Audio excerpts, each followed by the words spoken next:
The leaders of the G20 countries are meeting in France in the face of mounting global economic distress to have discussions around the theme of economic innovation. Just prior to the G20 meetings, 21 girls aged 18 to 20 from the G20 countries and Africa also came together in France for a Girls 20 summit.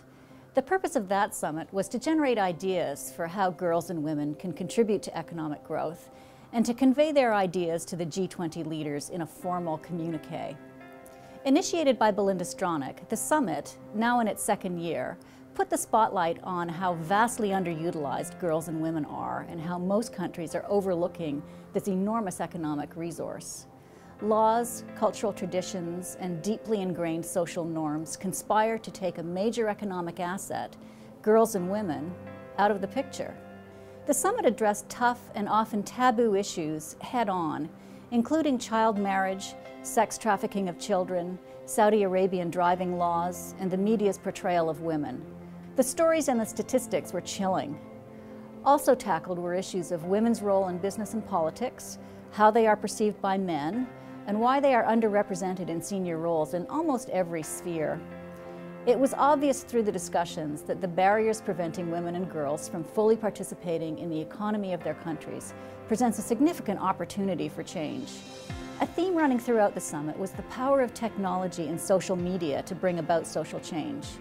During the panel I moderated, Dr. Thelma Paris of the International Rice Research Institute in Manila spoke about how providing cell phones to women farmers allowed better access to information on prices for grains and fertilizers, which in turn resulted in higher crop yields and profits. The profits were then reinvested into their families for education, which would not have been possible otherwise. In other sessions, David Keyes, human rights activist who is launching a women's Grand Prix in Saudi Arabia, spoke from his experience about how linking bloggers with policymakers and the press can change political and social opinion.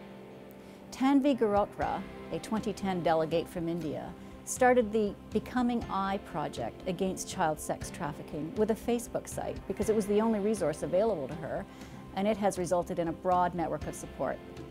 There were many examples of how using social media either launched a project or brought added attention to an issue. The message from summit participants was clear. With the technology available to us today, it's easy to get messages out into the world and to affect change. We just need to find the cause we're most passionate about and start writing. The message to the G20 leaders was equally clear. Remove the barriers that prevent half of the labor force from fully contributing. Empowering girls and women leads to innovative economies, healthier families, and stable countries.